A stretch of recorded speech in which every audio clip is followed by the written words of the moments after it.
Hey, good evening and welcome to Good Neighbor Talks. Hi, dear neighbor. Uh, Second installment. If this your first installment, you can always go back and see last week's episode. How's everybody been doing this week? I've been good. We're going to have a discussion tonight.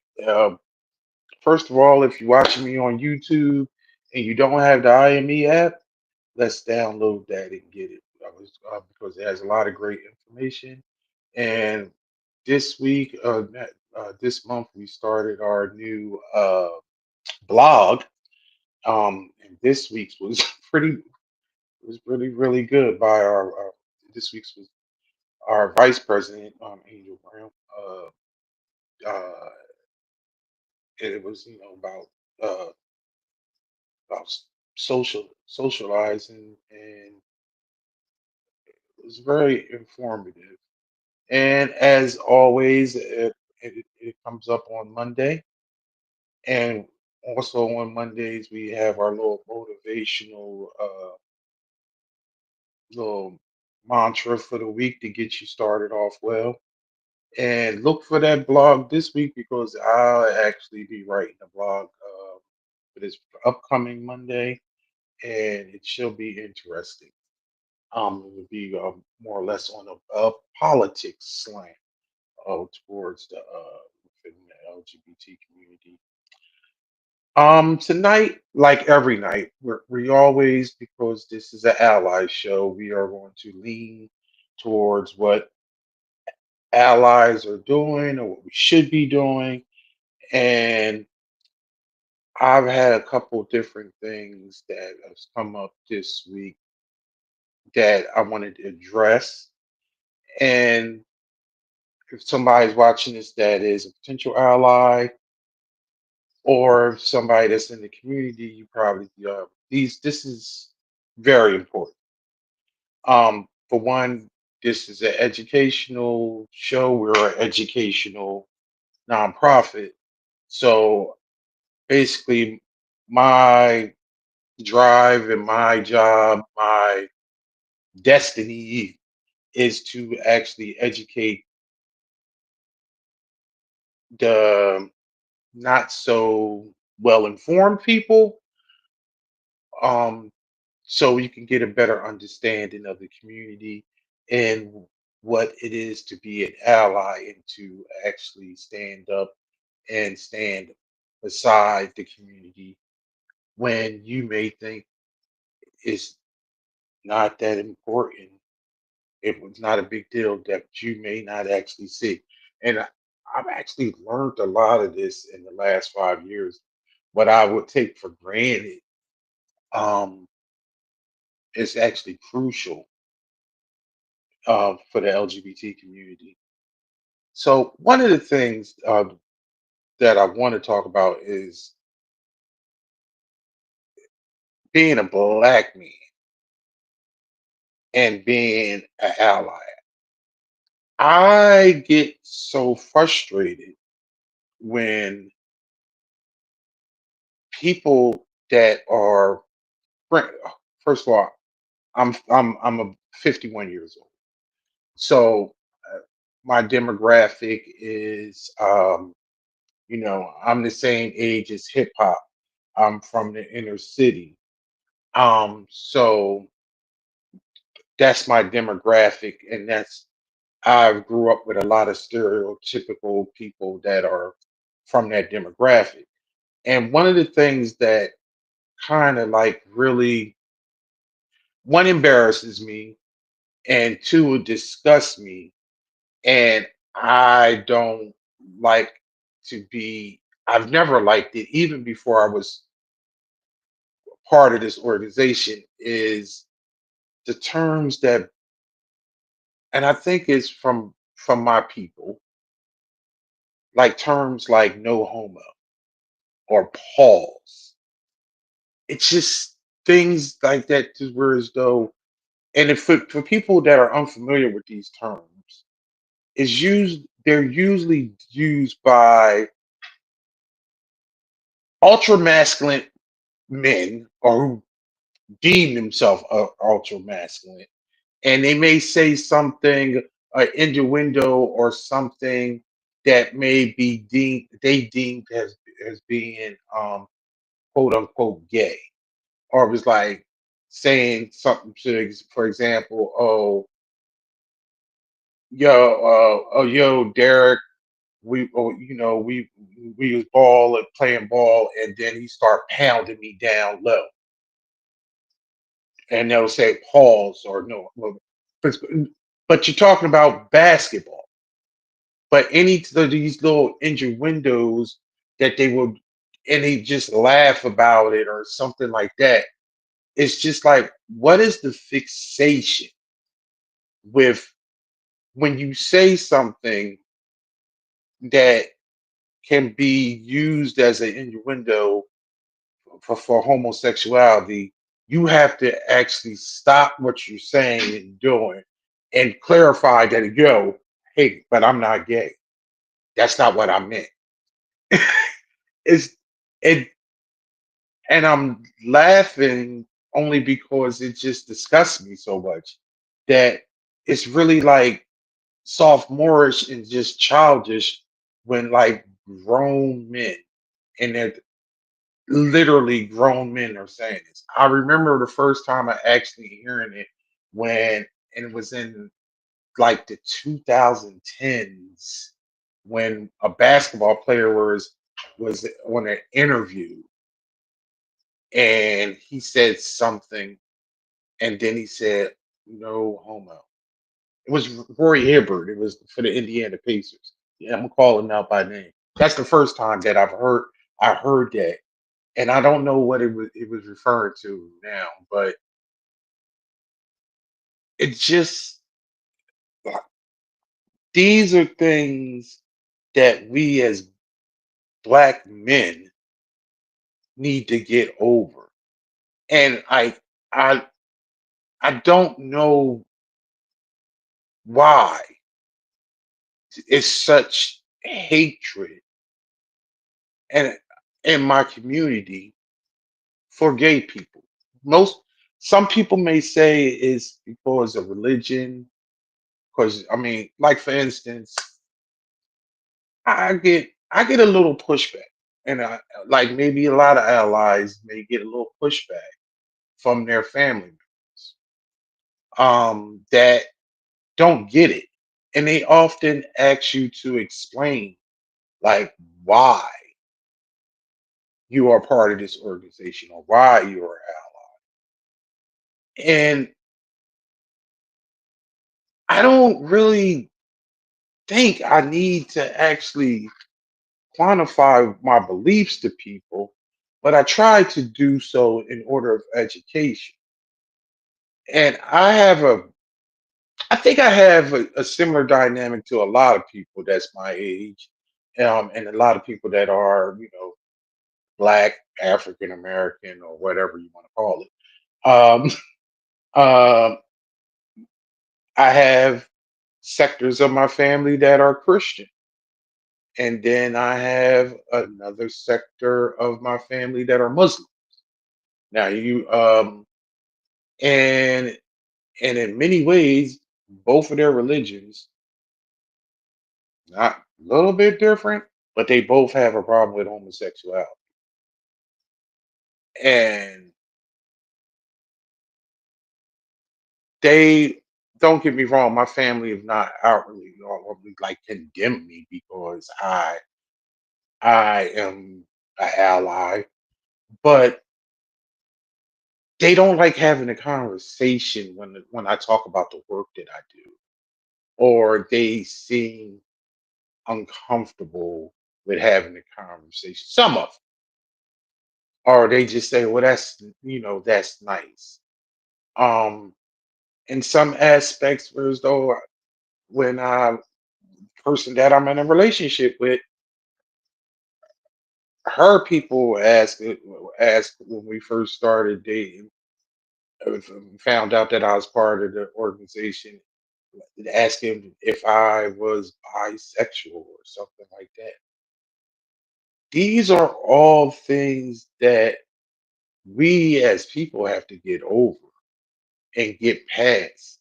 It's very possible, and you're able to be heterosexual, sh- quote unquote, straight, and you still can have the capacity to care for somebody that is not heterosexual, or you can still care about the group as a whole. And I think, no, I know that society, peer pressure, and ignorance stems and drives this belief system with many of people that are in my community and in my age group. And that because I'm gonna be honest, my children in their age group, they're in their mid and lower 20s. They don't think about homosexuality, the people LGBT and trans and people of different races and white, but they don't think about it in the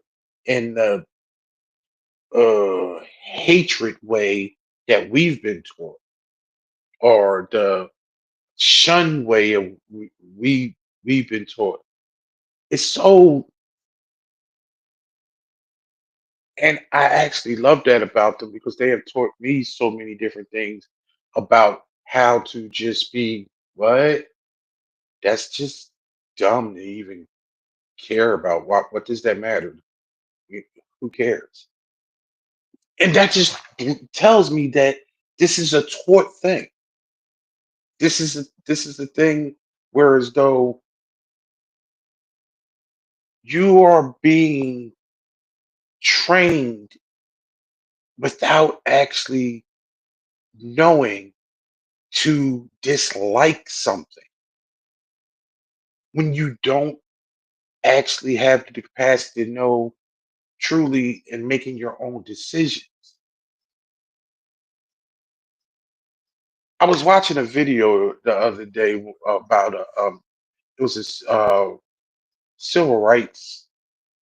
It was actually a white professor talking about white privilege and how we are conditioned to our viewpoint without actually knowing how. It's just these key things that just click in. And he was talking about how he was driving in his car with his two, not with his two daughters who were 15 and 13 now. They were 10 and 12, and they were driving to dance class. Stay with me. This story is going to. I'm gonna bring it all home. I just like telling stories because it can give you a picture in your mind. So when they stopped at a light, they were in around a housing uh, development, public housing development. And this is granted, this is in Tennessee, and what we will call and what has always been called in the community as we grown up, the projects. But what we don't actually realize is people often deem how public housing and the projects being something that was designed and made for black and brown people. And I'm here to tell you that nothing in this country has been designed or built for black and brown people other than prisons. Public housings was actually something that was made for poor white folk. And what actually happened is things changed over time. It was actually so whereas though poor white folk can get ahead and get, and so they can get pulled up out of their situation. But this young lady, her child asked him, why does it seem like it's all majority black people that live around here? And before he could actually respond to it, the older sister said, red line. And well, hopefully a lot of people know what redlining was, but it was just so interesting and educated that this 12-year-old knew what redlining was. And I don't want to go on a tangent, but I'm saying this story because this child read somewhere, or but through osmosis from her father, got educated on what redlining was. And if for people that don't know what redlining is whereas though people back before the Fair Housing Act in 1968, um, mortgage company realtors, they would actually draw a red line on a map, and if you fell into this side of on that red line, you cannot get any type of more a loan or anything. It didn't matter. But once with privilege, you could move off of that line and make some more money, and you move past that line. So then, if what if wound up being is majority black or brown people will stay on that side of the line because what you would call white flight. I'm saying that because I got it in conversation earlier this week, a small conversation with my sister, who- who's an ally, which she doesn't even know she's an ally sometimes because she has the problem of thinking, why are we still talking about these things in 2025? And I just love that about her because she just believes like, wait a minute, people are people. You add out of respect, you ask somebody how they want to. If you're not sure, you ask how you want to be addressed. She came to me about this a couple years ago when she had a coworker who she did not know how to address them. Um, maybe there was a person in the community. She wasn't sure if they were going through transitioning or it was just what we would call like a stud lesbian. And the most easy and the most appropriate thing I said is introduce yourself and say you're Dave, and and did this person to give you their name, or and also you give them your pronouns, and they will reciprocate if that's what they do, or you ask them what would they like to be called, and you just respect them. And that went a long way with her, but she still did I mean, to this day now when we talk about, she don't get how people just don't just accept that in this big world there are people that's different than us. And what does it matter how they love or how they present themselves if they're not hurting you? And I so she brought the conversation up to me the other day that she had well, she overheard with her coworker because one of her coworkers was enthralled and upset that the principal from the school did not get back to them because they were having LGBT history for um, his fifth grade class, his child's fifth grade class, and he was just like, I don't want him to go, and uh, I don't. And then he was asking other people if their kids had to do this and this, that, and other, but everybody in the office, like kids, were grown like adults, or also one of the other kid, one of the other employees, his kid was like a senior in high school, and it didn't come into play in the curriculum when he until afterwards. Because relatively, and I did my research about this because I found it interesting.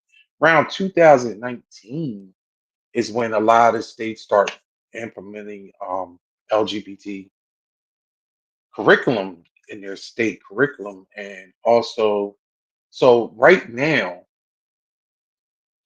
8 states, majority of them are in the West Coast. California, Washington, Oregon, uh, New Mexico, Colorado, and I'm so happy to say the one state on the East Coast is my home state where I was born and raised in New Jersey. Whereas though the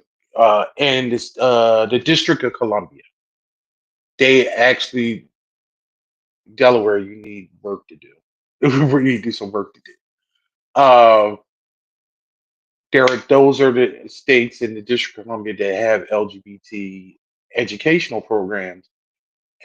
Something deals with LGBT history, and then actually LGBT like sex education. Um, 23 states don't have anything on the books. They're non-committal, but there are 19 states in the country that basically have you have to, as most advocacy groups say, to say can't say gay brigade, because in those states you can't bring up anybody in history about their if they have been if they were their orientation or their or gender, anything. If it was just not straight, you can't say gay or homosexual or anything. Does anybody get the concept that when you take away somebody's history, that people that are very, very crucial to things that has happened, then you actually scarring and actually just deleting importance in a sense, whereas though the same thing what is happening with what they do with black people's accomplishments.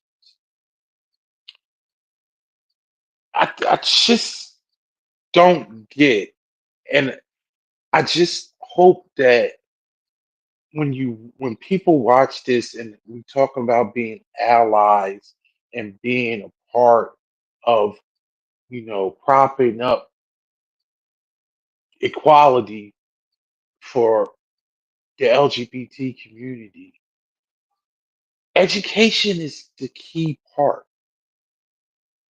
especially when we're talking about education of young people. When you are born and when you come up, you don't know how to hate or dislike or be disrespectful unless that is taught to you. People, especially children, often emulate things that they see and what they hear. A child wouldn't know anything about using foul language and cursing if people didn't curse around, or if they didn't have images on their television or iPad or whatever stuff that they're watching that use that type of language. When you're born, you're not a racist. When you're born, you're not a homophobe. These things are taught. The same thing, whereas though when you're born and you come to the realization that you are part of the community and you hide it or you want to be proud, either way, wouldn't it be more prevalent and successful if you were taught that about James Baldwin, about Mary Jones, about many artists and entertainers that are part of the community, and you can see greatness in that. The crazy thing is, we we praise artists, we praise these people that can sing, dance, entertain, that can write, that can paint and sculpt, do all these great things, but we don't respect who they really are enough because they part of the community, or they try to hide that part. They don't want to mention it. And it's like the two are not different. They're not apart. You are you might just be a small part of, like, just like I'm a man, I'm a black man, I'm a chef, I'm a father, I'm a son, I'm a brother, I'm a friend. I'm There's many different things that wrap me the one person. But I identify as all those things. But you know the one thing that I don't identify as and I don't bring up as, I don't bring it up being a cisgender straight. I don't identify outwardly just being a heterosexual because I don't have to. I have that privilege. It's probably one of the few privileges that I actually do have in America. But what about the person that can't be who they really are and are and gets flack and hatred for who they really are? And only because maybe th- it's just ignorance. I will want any person that is considers themselves ally, and if you are in a state or in a district that offers LGBT history to your child, that you don't be weak enough to opt them out.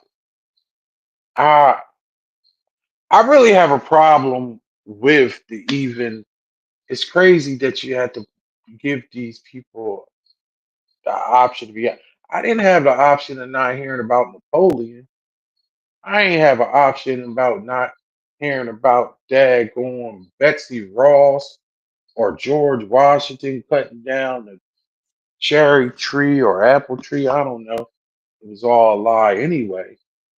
But I, I know for a fact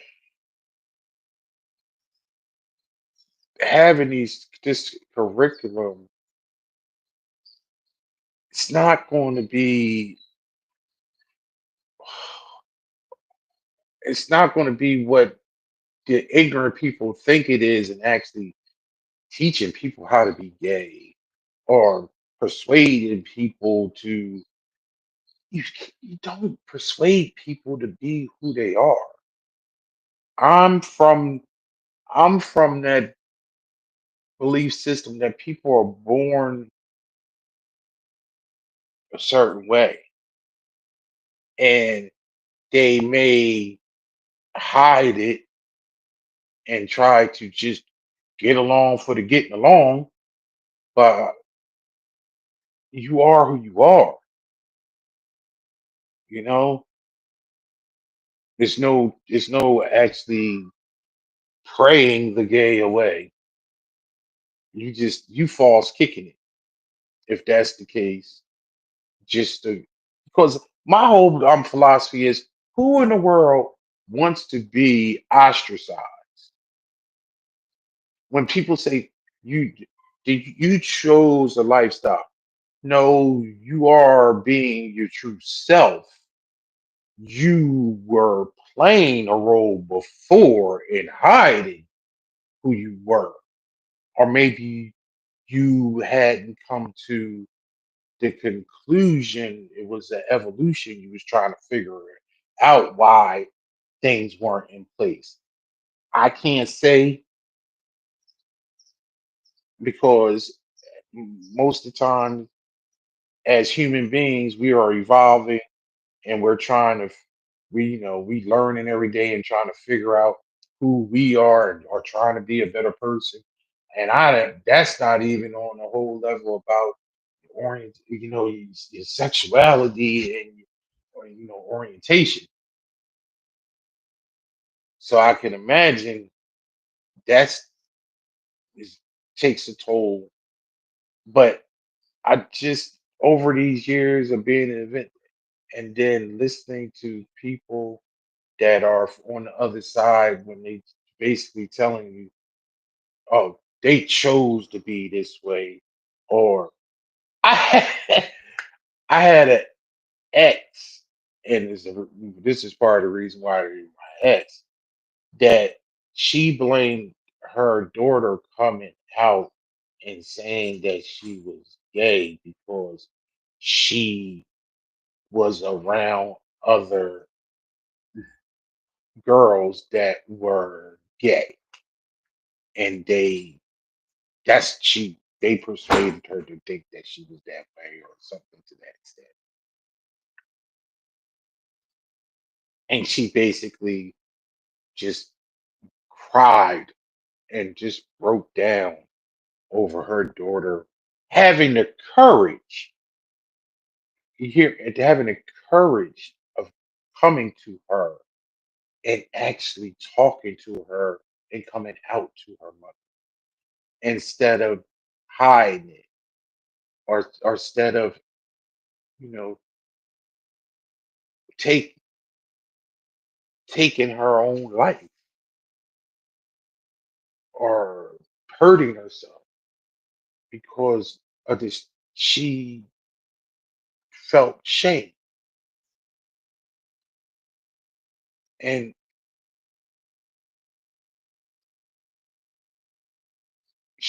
one of the reasons that I ended my relationship with her is because she couldn't get over the fact that her daughter was gay.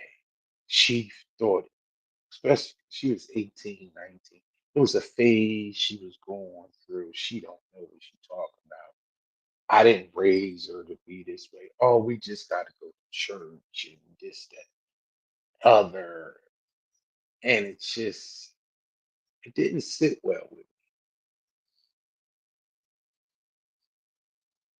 And see, that's another component of being an ally that a lot of people don't actually see. How can you be, if you're an ally, how can you be in a relationship with somebody that is not an ally to the community?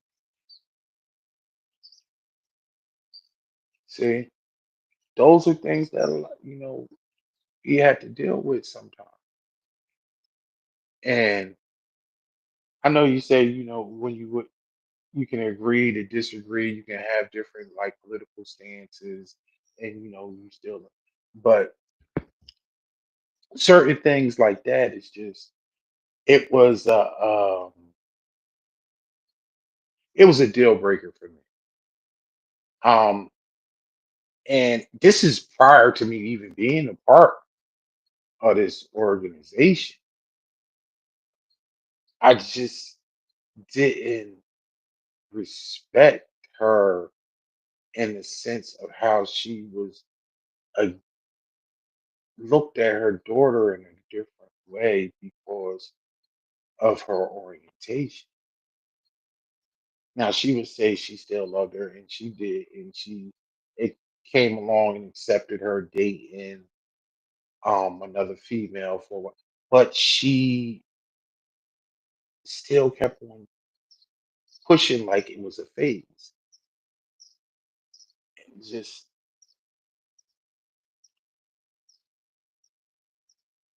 it's I couldn't do that. I couldn't be with a person like that. And a lot of that is just education and just understanding. Now, how about if that person, when she was an adolescent, when she was learning about George Washington Carver, and she was learning all these things in America, they had a portion of LGBTQ history. And so you can have understanding about who these people are that you may come across, and have the understanding how to be respectful and understanding to someone that is different than you. Because again, when you're 7, 8, 9, 12, 13, for these things, these hateful things, you don't have that in your mindset unless it's been programmed. So if you would actually learn that people are people, this person, it's okay that this man loves this other man. That doesn't mean if you are a male or you identify as male, that don't mean you are. If this woman has a relationship with another woman, that don't mean you are, or that's the option for you if that's how you are. There is no,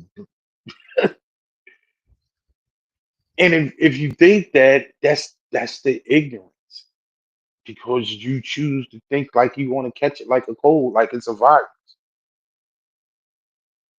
I think a lot of times, and it's sad to say, and I'm going to say it for one, I've never I've never been in this situation, but I I think a lot of times when it comes to like black men and being so anti and just heavy masculine, I, I think a lot of it has to do with the hip hop community and the music, rap music, and prison. Yeah, I'm gonna say prison. Yeah, and I've never been in it, but the biggest thing what people when it comes to that situation is you know, about being accosted and raped and things like that in prison. And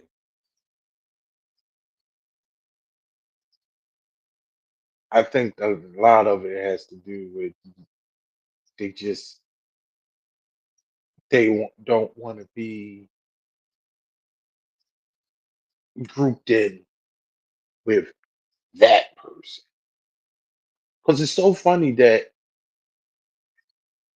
straight heterosexual black men, they cool. They are a lot of them cool with being with you know, hanging around masculine lesbians or they're studs. They cool. But if somebody a male comes around, they always they get different. And I'm speaking from experience with somebody that I know that's a man. And I had a conversation with them and they talked about how they think somebody want them.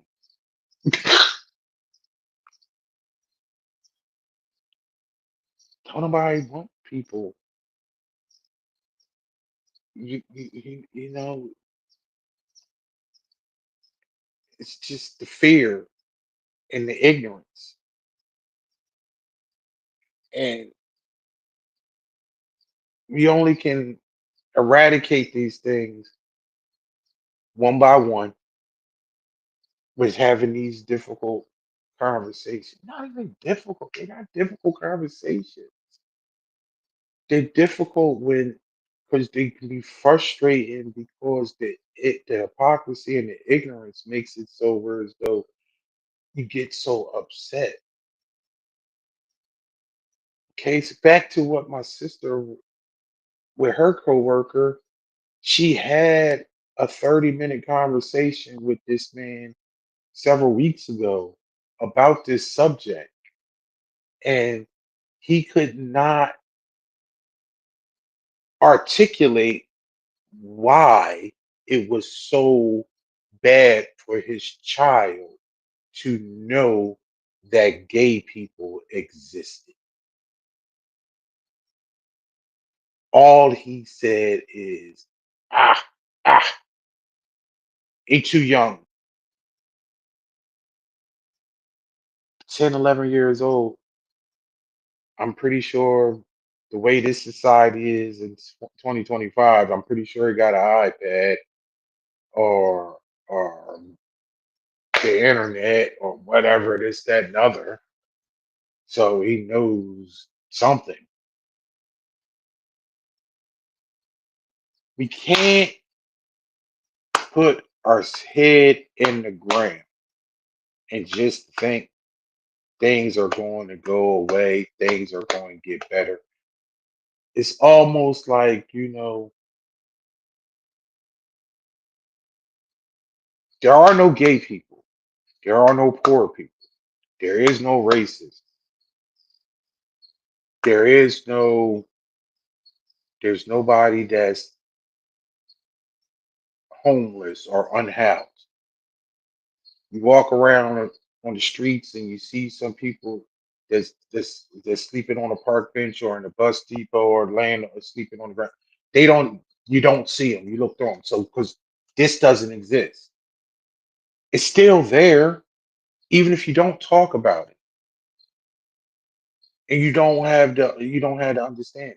But unlike being two paychecks, the majority of us being two paychecks from being unhoused, we're not two, you know, history classes from actually becoming gay.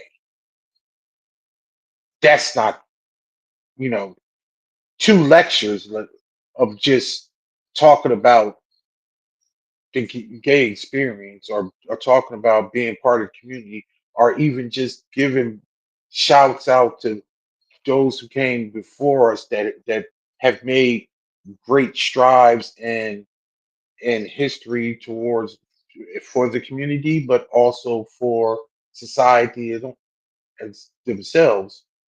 It's not like, you know what? I thought I was straight before, but now that I see that, you know, James Baldwin was awesome, I want to be gay. Doesn't work that way, idiot.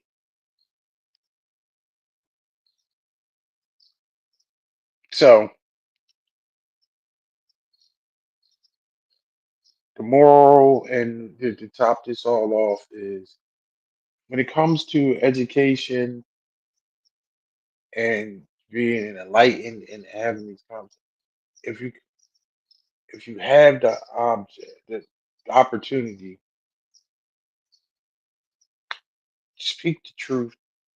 If it comes to where as though your child has the opportunity to learn and they give you the option of opting out, don't don't opt don't have your child opt out of life and and opt out of understanding and learn because it's very crucial in the fight to eradicate homophobia and in the fight to